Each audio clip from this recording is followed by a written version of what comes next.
Hey, welcome guys to another Blue Ridge Silverhound video. I'm your host Sean, and today we are going to take a look at probably one of the more unique dates out there.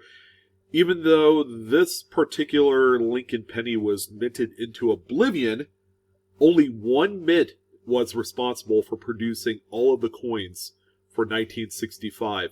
And that is going to be the 1965 Philadelphia minted Lincoln penny. Yikes. Almost butchered that one. But anyways, if you're here trying to figure out if your coin has value, I'm happy to say that this is, again, it's a kind of a unique date that offers some things within the realm of just graded coins, but where you're going to find a lot of the value potential for this particular date is going to be in the U.S. Mint errors. And we're going to have a great deal of this particular broadcast dedicated to the errors. However, let's go ahead and jump into this one date. Now, 1965 marked a pretty significant kind of transitional point for the U.S. Mint. All right, this is the one year that, of course, a lot of us probably already know that the U.S. Mint transitioned from what was predominantly a 90% silver era of coin. 64 was the last date. 1965 was the landmark date where we began to see the copper nickel clad quarters, dimes, half dollars, and even the Ike dollars for a few certain years. So we have this transition point going from old silver to what is now termed as, kind of the worthless composition of coins. However, the Lincoln cent has remained the same. All right, it's the same old, good old 98% copper bronze alloy mix, copper zinc rather, which makes it bronze. But this one particular date right here is unique in that the Denver Mint did not produce any coins for the business strike era. So we're going to talk about this coin, and there we go. All right, I even got my little pointer to help out with a few of the coins, so that way you could see exactly what we're going to be looking at. So the 1965 Lincoln cent, again, one type, 1 year, Philadelphia minted coin. Let's go ahead and talk about how many the U.S. Mint in Philadelphia produced for this one coin. 1,497,224,900 total pieces were produced of this coin. All right, so quite a few of them out there. Again, there's no shortage of these. However, finding some in phenomenal mint state condition can be kind of tough. All right, usually people are going through these in brilliant uncirculated roll form, and even those are pretty available on the secondary market. If you wanted to, for about $2-3, you could score a nice brilliant uncirculated roll of 1965 Lincoln cents. Now, speaking of grade, let's go ahead and discuss exactly some of the key points regarding the value of this coin when you go to send it out for grading. All right, so you have the option, if you find that really nice high graded example, to send it off to PCGS or NGC or maybe even Annex. A lot of the value is going to be associated with the first two grading companies I had mentioned, PCGS in particular. Now, should you grade this coin? Okay, there's going to be a couple things that you need to consider before you jump into grading this coin. First and foremost, okay, the highest grade assigned for this coin is the PCGS Mint State 67 Plus full red. The coin has an oxidized 1 bit. It's not turning brown. It's a full red, straight from the mint example. Here's a caveat. Only one is known at this grade level. Okay, which makes it quite a rarity when it comes to graded registry set example coins. All right, so another thing that you want to consider about this particular date was coins were generally well struck. All right, we didn't have too many problems there. However, U.S. Mint had issues with the plancha quality and overall after strike quality control. So as soon as these things were minted, how were they processed in the bags and handled throughout the conveyors and the hoppers and everything like that? Well, they had a lot of issues, which is why a lot of these coins out of the mint, graded no higher than like mint state 64, 65. Is that a lot of them had issues with just the overall quality control of the final product. Okay, so keep that in mind. The top graded 67 plus example has never made it into the marketplace. That is a coin that is effectively either in a registry set or it is in tight hands in some collection somewhere. PCGS has a price guide value of $4,000 as kind of an estimate. And then finally, is it logical to send in just one coin hoping for the top grade, especially when you're coming across a particular date in the 1965 where there is a myriad of quality control issues? Okay, that's going to be the key.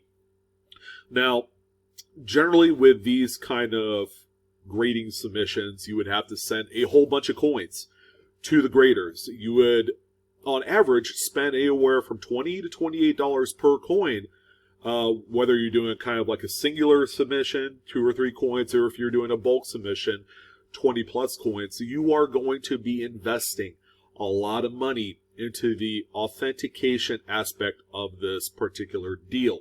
All right. You begin to kind of like calculate all the numbers, and it might seem silly to do, but there are people that actually will tackle this particular challenge. Graders love a good challenge, because let's say you didn't hit that 67 plus, and instead you got just a 67. That is a coin that sells for only a couple $100. The last documented sale of a mint state 67, much like you see on screen, was August of 2019 for only $324. So, you could do this bulk submission, spend $400, $500, $600, and then come out with one coin that grades out at 67. That's worth a few hundred. And then all of those other mid-state 66s or 66 pluses are worth between 10 to 25 bucks a piece. All right, so you really have to weigh the cost associated with grading coins like this. But if you did get the 67 plus, you have a coin that's worth many thousands of dollars. Okay, pretty cool deal. Again, it's not an easy thing to do. Lottery shot odds, but this is also an option for a lot of coin collectors that like to dip their toe into the grading scene. All right.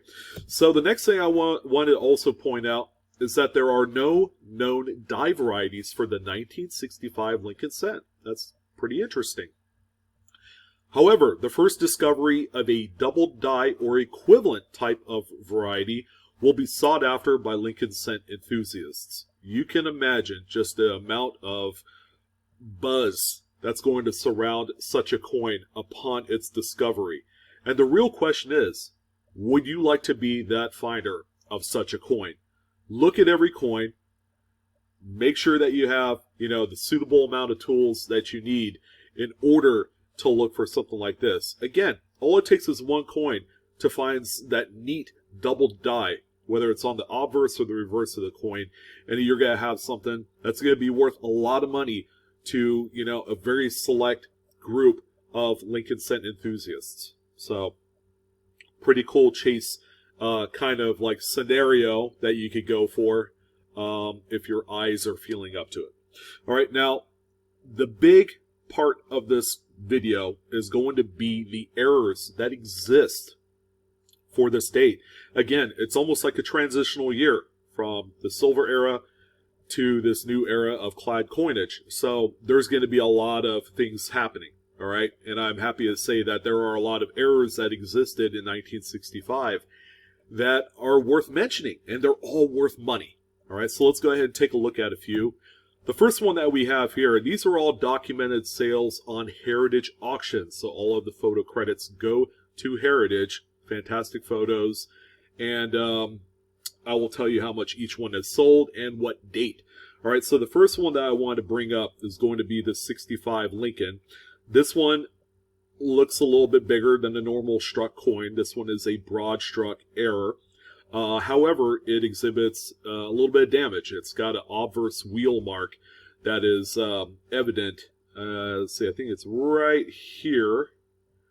All right, so this coin at one time was being packaged in a roll, and then the machinery that actually crimps the ends causes a little bit of a scuffle or kind of like some sort of surface damage on the end coins. Okay, and this one right here, because of its size, probably had a little bit issues in the roll sorting part of the process. So this is an NGC Unk detail, so it's an uncirculated coin, obviously with the damage.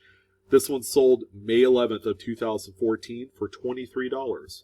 Probably a coin in hindsight that doesn't need to be graded. It could be sold as a raw coin for about the same amount of money. All right, now this sale was 6 years ago. How much different can the current sale be? Well, it might be a little bit higher, might be a little bit lower. You know, really depends on how many of this type of error exists in the marketplace. The next one that I want to talk about is this coin here, which was struck 65% off center with a full date.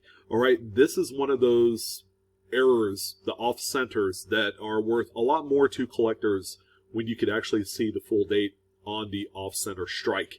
All right, this is a really phenomenal example. However, this one also has a little bit of wheel mark damage on the reverse of the coin. You can actually see it right here at the 6 o'clock position. Right there, you can see a little bit of that damage. This one is an NGC uncirculated details example. This one sold September 10th of this past year for $51. All right, another very collected coin. You know, even in spite of the reverse wheel mark, this is a coin that even seasoned error collectors like to own. All right, the next one that we have here, this is actually a neat one, and a lot of people would write this particular coin off because it looks damaged. However, upon closer examination, this coin was struck on a defective planchet. Okay, probably an end of strip blank. All right, if you guys aren't aware, okay, these coins, their original blank planchets, were punched out of a long, wide copper strip. All right, so the quality of the blanks at the end of the strip, kind of think of it as like rolling out cookie dough. All right, the actual pieces at the end of the strip will be a little bit more broken up, and you'll have fissures and things of that nature. Okay, and that's what you see here on this 65. Now this one is a NGC graded mid-state 65 red brown. I'm not sure if it's seen any circulation, but this is a fantastic example. Defective planchet, 2.7 grams, so it's a little bit underweight. 3.1 is the standard weight for these coins. And this one sold on Heritage for $104 August 27th of 2017. Again, don't write off coins that look like this, that look all raggedy. Okay, it's not damage. It's a defective end of strip coin. All right, pretty neat. So the next one that we have here, the 65, is double struck. Pretty neat error. The second strike, as you see here, is 75% off center. This one is an NGC graded mid-state 65 red brown. All right, and unfortunately, the secondary strike doesn't have any date remnants, because that would make this one extraordinary.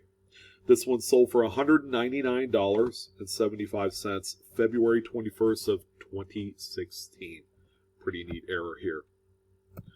All right, so we got this bad boy here. It is one of my favorite on the list. It's a 1965 Lincoln cent. However, this was the die cap.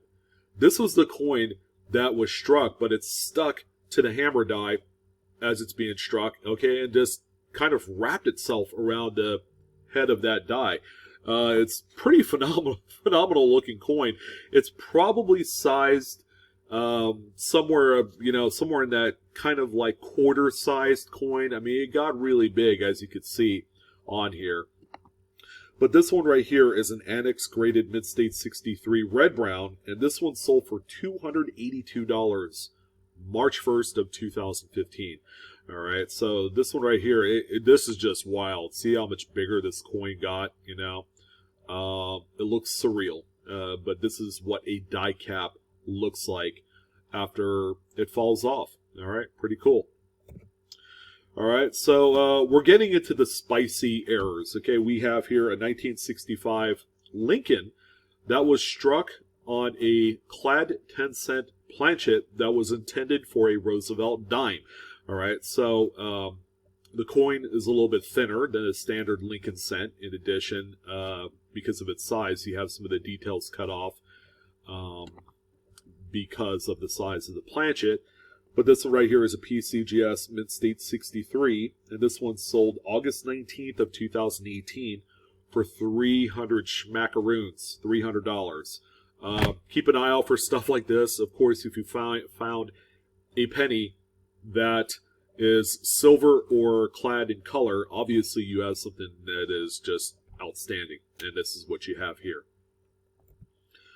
All right, so this one is a visually just entertaining coin, to look at. I could look at this coin all day long. And what we have here is a 1965 Lincoln cent that has been struck 4 times, quadrupled 4 times. This one is amazing. It's an annex graded Mint State 63, full brown example, and this one sold for $329, November 10th of 2014. If you have the time, take a close look at the coin. It is a marvel to look at. And if you want a real statement piece for your collection, these multi-struck coins definitely fit the criteria for a lot of error enthusiasts. Pretty neat coin here. All right, so we have a few more to go. This one is kind of a head scratcher. This is a 1965 Lincoln that was struck 45% off center. However, it was struck on what NGC has called an unusual planchet.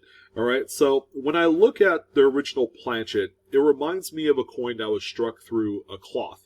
So I'm wondering if maybe somewhere down the line, the blanks, if they were being upset for the rims, were struck through cloth on both sides.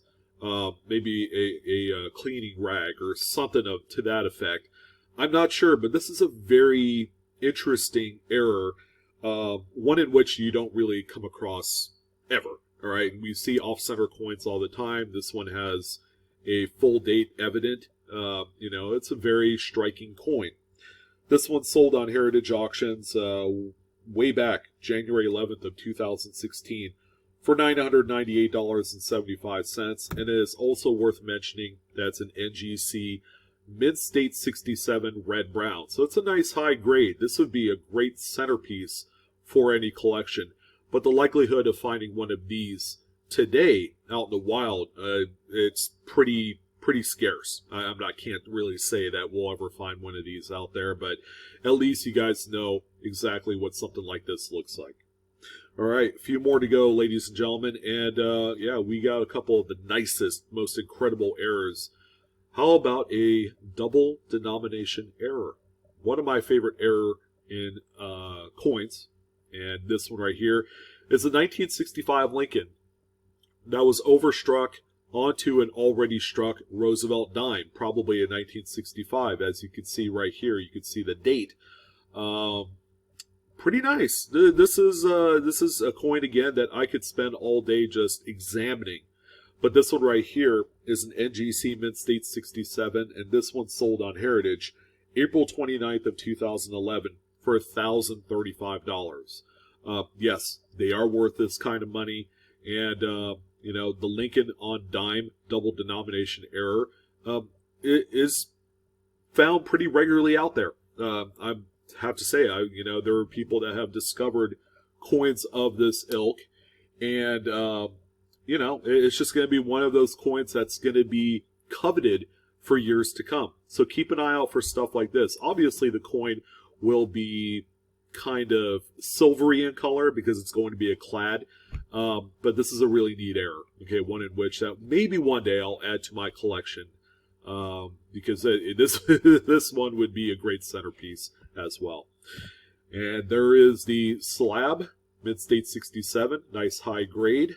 All right, and then finally we have this one. We're going to end it off on what is probably one of the craziest errors you will find in the modern age of coins. This is a 1965 Lincoln that was struck on a transitional 90% Roosevelt dime, probably intended for a 1964 Roosevelt dime, the final year of the silver standard era. So to find one like a 65 dime struck on a 90% silver planchet is tough as it is. But to find a Lincoln struck on a 90% silver, that is a year after the end of that such era, is exponentially much more tougher. Now this one is an NGC Mint State 65 example like you see here. The coin weighs in at the standard 2.5 grams for a Roosevelt dime. And this one sold for, get this, $9,987.50. We are a few dollars shy of 10 grand for such a coin.